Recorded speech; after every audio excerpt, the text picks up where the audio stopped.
Lilydale community. She has served on the Lilydale Mediums League Board and also the Lilydale Board of Directors. Kathleen has been a Lilydale registered medium since 2014, which she considers a true joy of her life to be able to be of service to God and her fellows. She considers Lilydale to be her spiritual home with all the opportunities for growth that it offers. So it's my pleasure and joy to introduce Reverend Dr. Kathleen Salyers. Thank you, Chrissy. Good morning, everybody. Good morning. Well, I have a few things prepared, but before I start that, I'd like us to take a moment of silence to remember our beloved friend, neighbor, and community member, Hope Harvey, who reminded me this morning that she was also a master gardener. She said that was very important. That was a big part of her service work here in Lilydale. So many of the beautiful gardens and places that you see all over Lilydale, Hope, her energy, her hand, her love, her healing, her peace are a part of that. So let's take a moment to hold her in our hearts. Godspeed.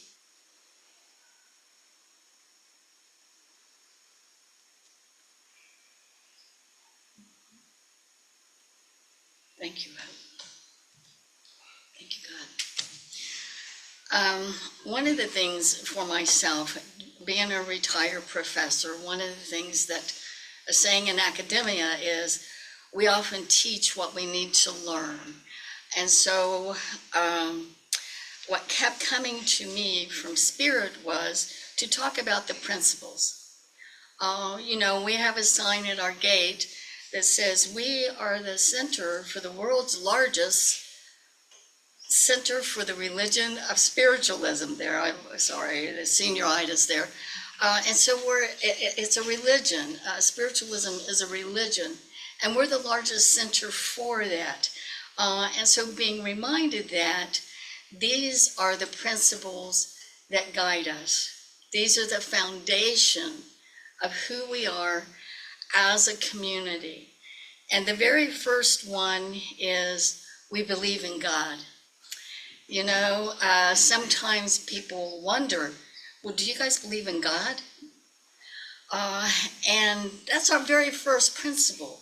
And it isn't by mistake that is the first. We're not dictated what God is or who God is or how God is, but that we believe in God. And so to me, that's one of the things that attracted me to spiritualism, was that it truly is a God of my own understanding. A God that, for me, is very real, a very living God, very present, and a part of my life. So that for me, each day, I pray for the knowledge of God's will and the power to carry it out. Because in my humanness, it's easy for me to get lost.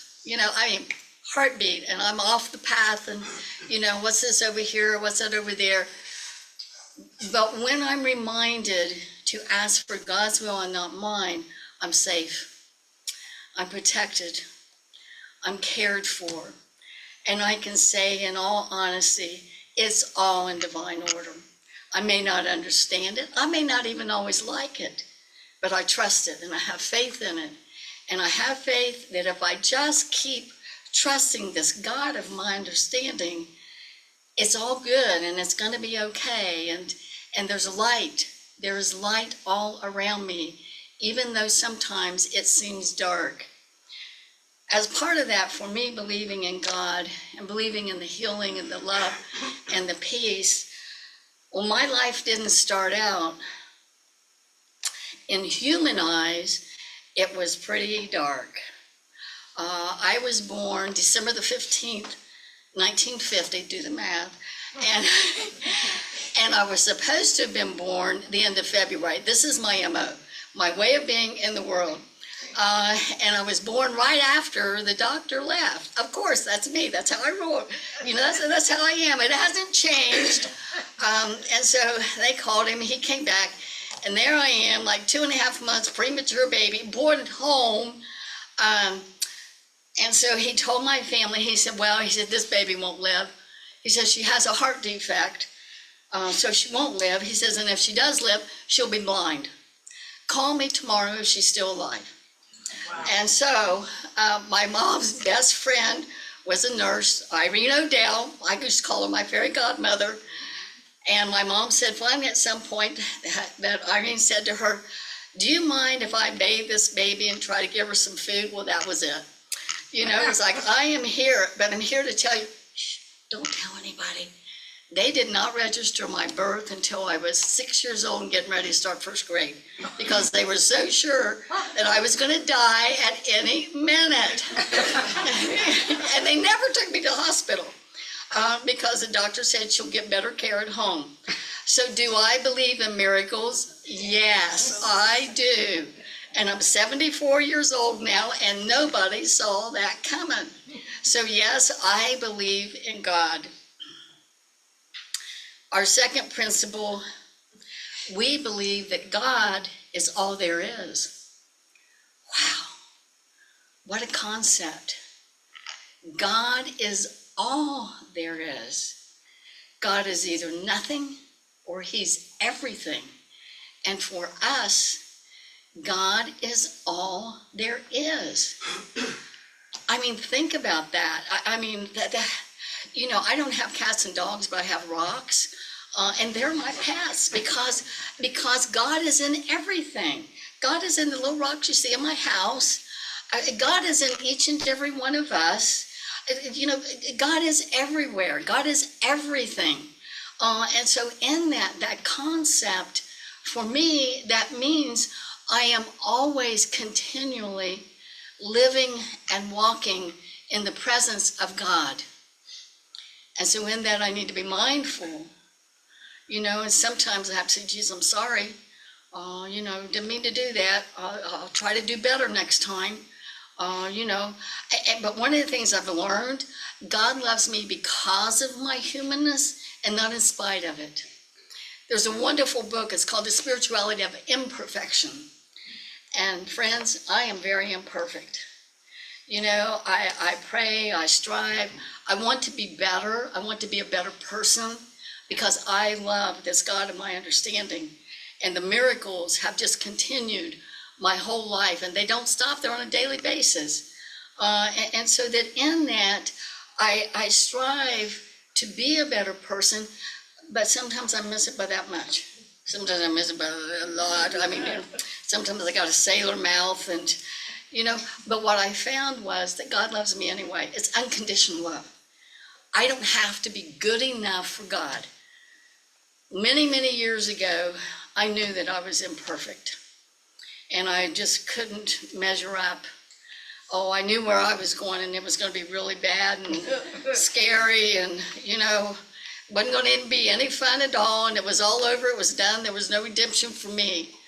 Well, I will say this, I'm a recovering alcoholic, and January the 26th, I just celebrated 41 years of recovery by the grace of God and AA. And in that was another, I've had many miracles. God kept me alive for that. So every single day of my life is a miracle. That I am still here, that I'm sober, I'm in recovery, I'm able to stand here and say, today, Papa, I ask to be of service to you and my fellows, and to know without a doubt that I am loved. Not always by people, but always by God. Because his love is unconditional and never, never ending. So we believe that God is all there is. I'd like to read to you this. I used to read in my classes when I was a professor. It's Nelson Mandela, the Papa in South Africa. Our deepest fear is not that we are inadequate Our deepest fear is that we are powerful beyond measure. It is our light, not our darkness, that most frightens us. We ask ourselves, who am I to be brilliant, gorgeous, talented, and fabulous? Actually, who are you not to be? You are a child of God. Your playing small doesn't serve the world. There's nothing enlightened about shrinking so that other people won't feel insecure around you. We were born to make manifest the glory of God that is within us. It's not just in some of us, it's in every one of us. And as we let our own light shine, we unconsciously give other people permission to do the same. As we are liberated from our own fear, our presence automatically liberates others. And so for us, that is one of our greatest challenges. And for me, and as a registered medium doing readings, I'm going to say probably 99.9% of the time, that comes up. Stop being afraid of yourself. Don't be afraid of who you are. And don't be afraid of what Spirit brings to you. Don't be afraid of what God whispers in your ear. So in that, to stand and be proud and to let that light shine so that others too will allow their lights to shine. Number 3 principle, we affirm the divine right of individuals to seek the truth within their own hearts. My truth may be a little bit different than your truth, and that's a good thing because we are all children of God and we have all come here to be of service in some way, in many ways.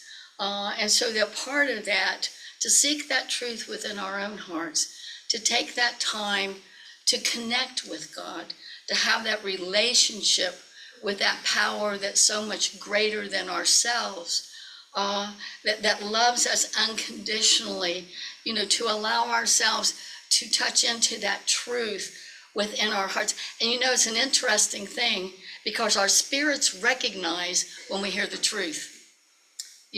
Our spirits know when we hear the truth.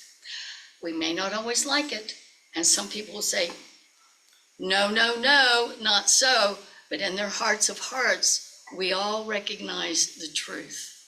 So in that, seeking that truth within our own hearts, and isn't that a wonderful thing? We don't have to have somebody tell us what our truth is. It's in our own heart. It's in our heart. And we come here to walk this path and to be of service to God and our fellows in so many different ways. And in that, it makes it kind of hard to criticize and judge, because who am I to criticize and judge?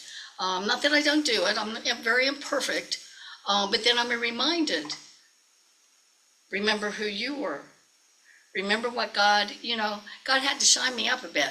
There was a lot of cleaning that had, of these 41 years, oh yeah, and he's not done yet. It's like there's still more to be done. And I'm grateful for that. I'm grateful for my humanness, and I'm grateful that I don't feel like I'm finished, that I'm done, that the project's over. Life, principle 4, life is eternal. This isn't just it. And I think that's probably one of the things for me with the God of my understanding, that I too am spirit. I'm a medium, so I do a lot of, I'll confess, I spend most of my time in between both worlds. So if you pass by and I don't speak, or I got that, you just know I'm just walking in between both worlds and just kind of hanging out here a little bit every now and then. Because life is eternal, and we are all spirit. I mean, yeah, sure, I love talking to spirit. I mean, I've been doing that ever since I've been here on this earth plane. And part of it is because I am spirit. We're all spirit. And so why is it so strange, if that's our natural, true way of being, spirit, then why is it strange that we talk to spirit? And why would we not think God, as infinite spirit, would not want to communicate with us too. Communicate, like have a conversation, talking to God.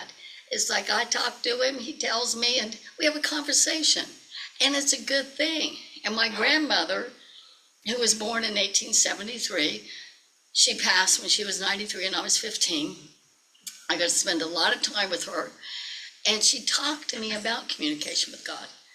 She taught me that it was real, that it was true, because that's what she did. And she told me that God would come to me and give me messages and that I would talk to him. We call it prayer. But then I need to listen. We call that meditation. So whenever you see me on my walks, even if it's a snowstorm, whatever, it's because I'm talking to God. It's like going out in his nature, in his world, and spending some time and saying, okay, what's going on now? And that's how we do it. That's how we roll. We are spirit. God is infinite spirit. We think we're in charge. You know what? Thank goodness we're not, people. We wouldn't be sitting here today if humans were in charge. There is a power much greater than ourselves in charge of all of this. And aren't we grateful for that? Life is eternal. And this is just a little speed bump. Coming down here to visit, to see what's going on, see what y'all are doing here on the airplane for a minute, and then heading back out. Every night I head out to the Cosmos. Karen and Belinda, my neighbors across the street, a lot of days I see them, it's like, ciao, babies, I'll see you out in the Cosmos in just a little bit. Zooming around, doing some spirit travel. We're amazing and powerful spiritual beings. Let's remember that. Let's hold on to that. Number 5, spiritual progression is eternal and infinite. We're never done. We're moving, we're growing, we're becoming, we're evolving. And that is amazing. I found this quote. Well, I didn't find it. It popped up for me in my clutter. This is from Andrew Jackson Davis. And this is from his book, Beyond the Valley. I do not promise to believe tomorrow exactly what I believe today. And I do not believe today exactly what I believed yesterday. I expect to make, as I have made, some honest progress within every succeeding 24 hours. Yeah, one day at a time. One day at a time. One day at a time, seeking God's will, and God forbid, not mine, God's will and the power to carry it out, to be shown, to be guided, to be directed. And then there's hope. That gives me hope each day. That doesn't mean I'm not going to make, that there's going to be some things I'm going to, hey, say sorry. I'd like to do that better, but you're going to have to show me how, because I don't know. But that seeking, that growing, that becoming, that eternal and infinite growth. Number 6, we believe that communication between all planes of existence is a reality. Wow. Communication is a back and forth. It's a communication. I say something, you say something. We're sharing, communicating between all planes of existence. That's a reality. That's why, this morning it was like, hope I was doing my prayer meditation. There was something, she's like, hey, I'm a master gardener, remember that? I'm like, okay, Hope, you gotcha. And then she had me give her a little message to her friend Kathleen. It's like, okay, Hope, gotcha. It's like, because the communication between all planes of reality. I talk to my rocks. I talk to the trees. I talk to the little squirrels. I talk to some of the cats. It's like, hey, don't bite. Nobody bite. All planes of it. I talk to the Star Nation family. I know in our culture, we don't really acknowledge, but in the native cultures, they very much acknowledge the star, that we're not alone here. We're not alone in the universe and the cosmos and the all that is. And so one of our beliefs is that we can communicate between all planes of existence. I talk to the angels all the time. I am a project. I don't go anywhere without them. I need their help constantly. I'm getting older. I just got diagnosed probably a couple months ago with macular degeneration. And so I'm taking medication, but before that I had to have a laser surgery. And it's like, oh, there you are. Oh, the colors are so bright. It looks so wonderful. But in that, I'm upstairs. I'm trying to hurry. I'm trying to get ready because I'm getting slower in molasses now as I get older. And it's like, I'll drop the back of my earring and I'll be like, angels, you have got to help me because I'm trying to hurry. Bink, there it is. It's like, thank you, thank you. It's like, oh. In the wintertime, I go to Wegmans, it's snowing. I'm like, I need a parking spot right up front, sweetheart. I'm like, thank you so much. I don't go anywhere without my angels. I mean, I know they're there. All I have to, but I have to ask because we're given free will. That's part of of the deal here. That's part of the game plan. We're given free will. And in free will, we're co-creators. So that means that life doesn't just happen to us. We're a part of it. We're a part of creating that reality, which is one of our principles we'll get to, that we're a part of that. And so in that, the angels, even God himself, I have to give permission because I have free will. My shortest prayer is, help! You know, I mean, and so in that, you know, it's like I have to give permission to my spirit loved ones, to the angelic realm, to God himself. It's like, hey, I'm needing some help here today. Every day, don't ever leave me. Don't ever leave me down here alone, okay? And so that in that communication, giving permission, asking for help, our free will. Well, you know what? I run low on cash. I don't know about you guys, but I run low on cash, and it's kind of a joke with friends of mine from many years ago. And I'll say, Papa, I need a nice little bundle of money. And he's like, okay, I got you. I got your back.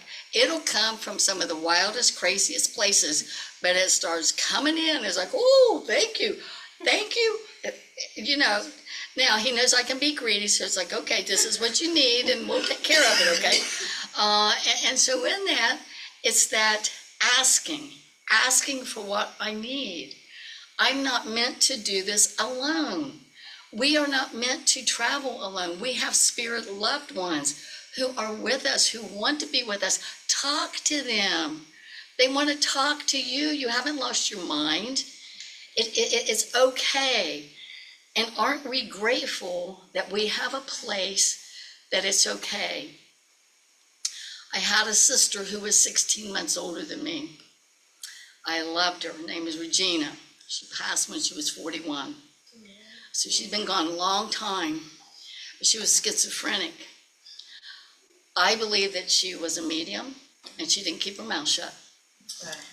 You know, today I know that, but I learned because they gave her shock treatments, they locked her up in solitaire, they put her in a mental institution, they still wanted to send her away to the state mental institution. My mother said no. And so that in that, I learned to be very, very quiet. To be very, very quiet. And my sister and I would whisper about the spirit of the boy that lived in our house. We would whisper to each other about things that we felt and we saw. And then if my sister said something out loud, she was gone. She would disappear. They would take her away and lock her up. And so for me to come to Lilydale, I was 60 years old when I came here the first time. It was like, oh my God, thank you. This is where they are. I can be myself. It's safe. It is safe. I mean, you don't know what a blessing we have that we can talk about this, that I can stand here and tell you who I truly, honest to God, am, and not be afraid that someone's going to come and drag me out and lock me away and try to give me shock treatments or whatever to make it go away. I remember Of course, you probably remember his name better than me. I think it was Eagle Man. He was a Sioux Lakota, and he got the status of warrior, but he also was a great shaman and medicine man. And he came and taught at fellowships, and he talked about for the Lakota that their shamans disappeared. That the shamans began to disappear, and they never came back. And what happened to them, they built a special mental hospital, and they took them to the mental hospital. They never came back. When they tore down that mental hospital, they built a golf course. And so he told us that many of the shaman were buried out under hole 16 or whatever it was. And so in that, there's a very long tradition of people who see spirit, communicate with all of the other realities, to be very quiet about it, to be very careful about it. So for us, this is a time of liberation and freedom, and this is the place it is. We have a sacred duty and a sacred honor to protect this sacred place and to remember what it is. It is not ours. It belongs to God. It is a gift that we get to be here. Some of us get to live here, but it is a sacred gift that has been entrusted for those over 140 years. We are simply caretakers, and we are entrusted with the care of the sacred site. God entrusts us with that, and then if we're not able to do it, then he moves us away. Number 7, the ultimate expression of loving God is to love thy neighbor as thyself. Now, when you live in a small community, that can be hard. Sometimes we know too much about each other, okay? Sometimes, and when I start, going in my head about things, it's like, I wonder what they say about me. I wonder what they notice about me. It's like I saw a lot of people driving by when I built that door upstairs in my second floor to nowhere. It's like, that's my door out to the cosmos, okay? All right? It's so they can come in and I can go out, and we just gotta do it. Makes traveling easier that way if you got a door. But anyway, we all got our stuff. We all got our little quirks, and that's what I love about the Dale. I mean, we're all different. None of us are the same, but we all carry something. We all bring things that add to our community, that make it what it is. None of us are here by mistake. Even if you're just here today for this service, not a single thing is by mistake. It's all in divine order. Every single one of us, including those on Zoom, we came here today to be in God's presence, to be reminded that we live in God's presence, and that we're a part of an amazing and powerful spiritual community, and that we have a sacred responsibility to care for this community and for each other, because in the very beginning, God is within each and every one of us. And so we say, as Elaine Thomas taught us at fellowships, may the God power in me greet the God power in thee, because we all carry the light of God within us. Number 8, we believe in personal responsibility, and that individuals create their own reality according to natural law. Free will. There it is, baby. Free will. What do you want? Sit down and write it down. If my life could be anyway, what do I want it to be like? Get in a meditative state. Connect with your power greater than yourselves. Write it down. Be detailed. Be specific. The very first time I did this, which was, I don't know, probably 38 years ago or so, I was in recovery at a meeting, AA meeting, in Tempe, Arizona, called the Tempe Bloopers. That was the name of the clubhouse, and I was a blooper, okay? And in that, I heard someone, I had a lot of people from California, Arizona, and I heard someone talking about these God bags. If you had prayed about something, meditated, weren't getting an answer, you wrote a letter to God and you put it in your God bag. Well, mine have been brown paper bags, and I'd light up, because I like to see the smoke go up. Right now it's a little satiny thing I got in Chinatown in San Francisco years ago. And so my very first try with this, I had a little Volkswagen, no air conditioning. I worked for the Salvation Army with street people, homeless, and I would wash. I had really long hair. I would wash it. I wouldn't dry. Put my clothes on wet, trying to stay cool to get to work. I did that for like 4 years, and I was like, okay, I got to give this God bag thing a try because I'm dying here. No air conditioning in Phoenix, Arizona in the summertime. It was pretty hot. And so I wrote this letter to God. I wanted a little Toyota pickup truck, long bed. Had to be under $2,000 because I didn't have a lot of money. Detail, detail, detail. 2 weeks later, I got it. But it was canary yellow, and I don't like yellow. I forgot to put what color I wanted. I was like, oh, you mean detail, detail, be specific. So I had to drive that little pickup truck for several years, but I was reminded, be specific, be detailed. What do you really want? How do you want your life to be? And in this, you're part of this. You have responsibility for what you want in your life. This is one of the things that Mother Teresa said. It's called Love and Do Something. It's from Mother Teresa. People are often unreasonable, illogical, and self-centered. Forgive them anyway. If you're kind, people may accuse you of selfish, ulterior motives. Be kind anyway. If you're successful, you will win some false friends and some true enemies. Succeed anyway. If you're honest and frank, people may cheat you. Be honest and frank anyway. What you spend your years building, someone could destroy overnight. Build anyway. If you find serenity and happiness, there may be jealousy. Be happy anyway. The good you do today, people will often forget tomorrow. Do good anyway. Give the world the best you have, and it may never be enough. Give the world the best you've got anyway. You see, in the final analysis, it's between you and God. It's never been between you and them anyway. And then for our final principle, we affirm that the innate gifts of mediumship and healing are expressions of God's love. Innate. We're born with it. It's within us. It's natural. It's there. It's the seed of God. It's the light of God. Mediumship and healing. We are connected. We are connected. We are one with God and all of God's universe. There is no separation. We are one. We are all one. We're all one with all of creation. And if God is in everything, then we are at one with everything. Now, I'm going to try to pull up this last little thing that I'm going to read.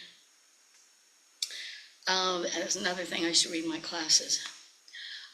There was an article about this in the Seattle paper many years ago, because, I do believe it's spring. I don't care what's happening outside right now. I do believe it's spring.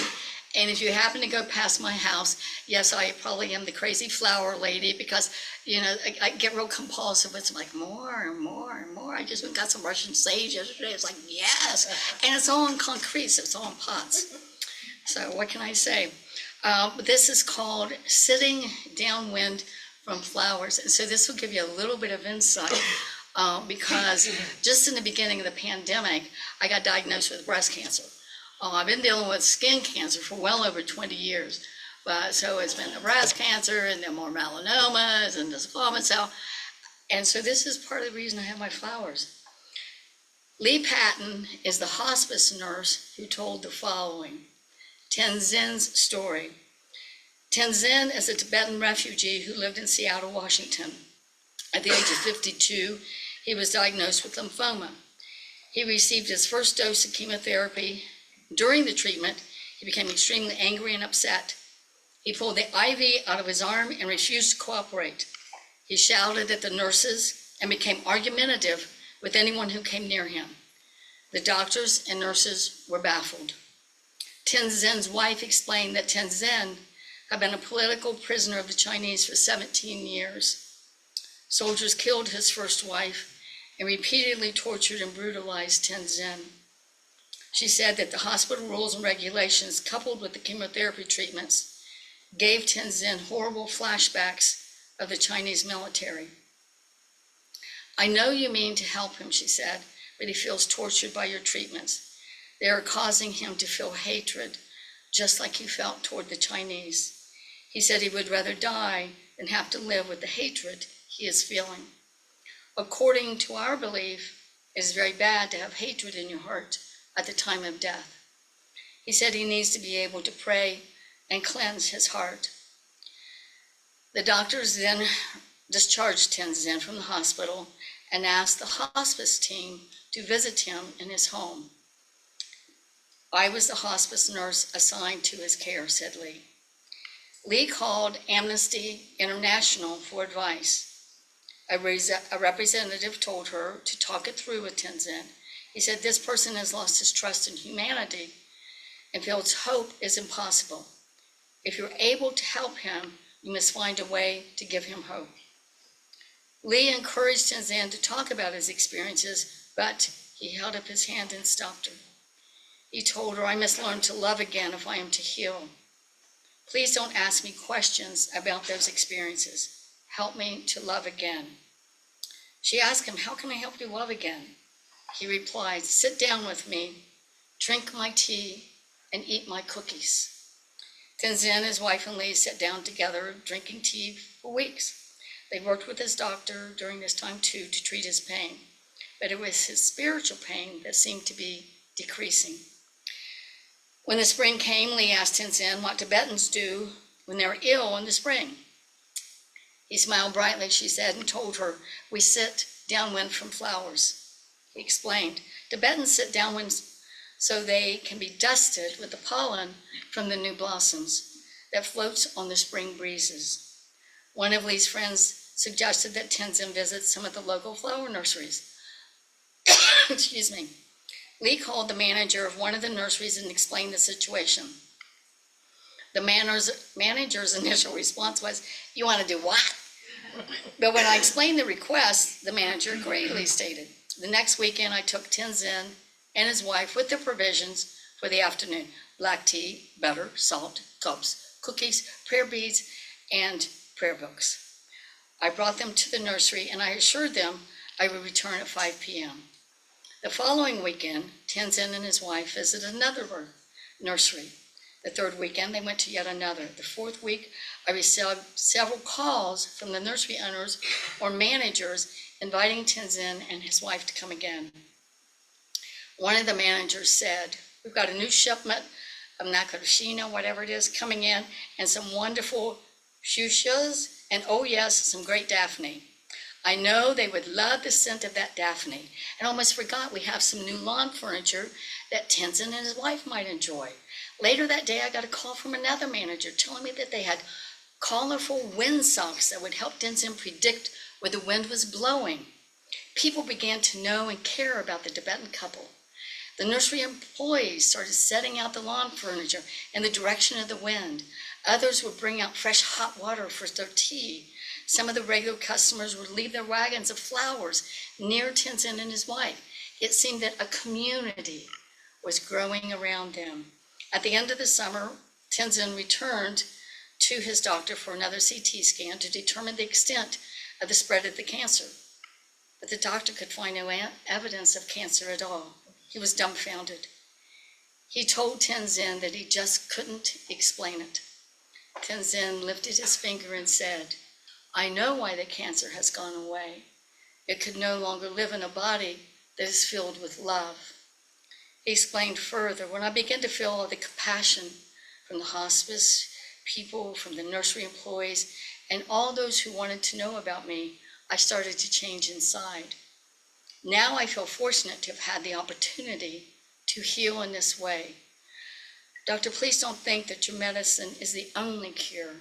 Sometimes compassion can cure cancer as well.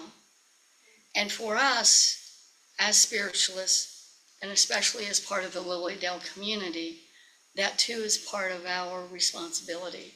our spiritual, sacred responsibility to create a community of love and compassion for all of those, including us, who come here to heal. Thank you so much, and namaste to each and every one of you.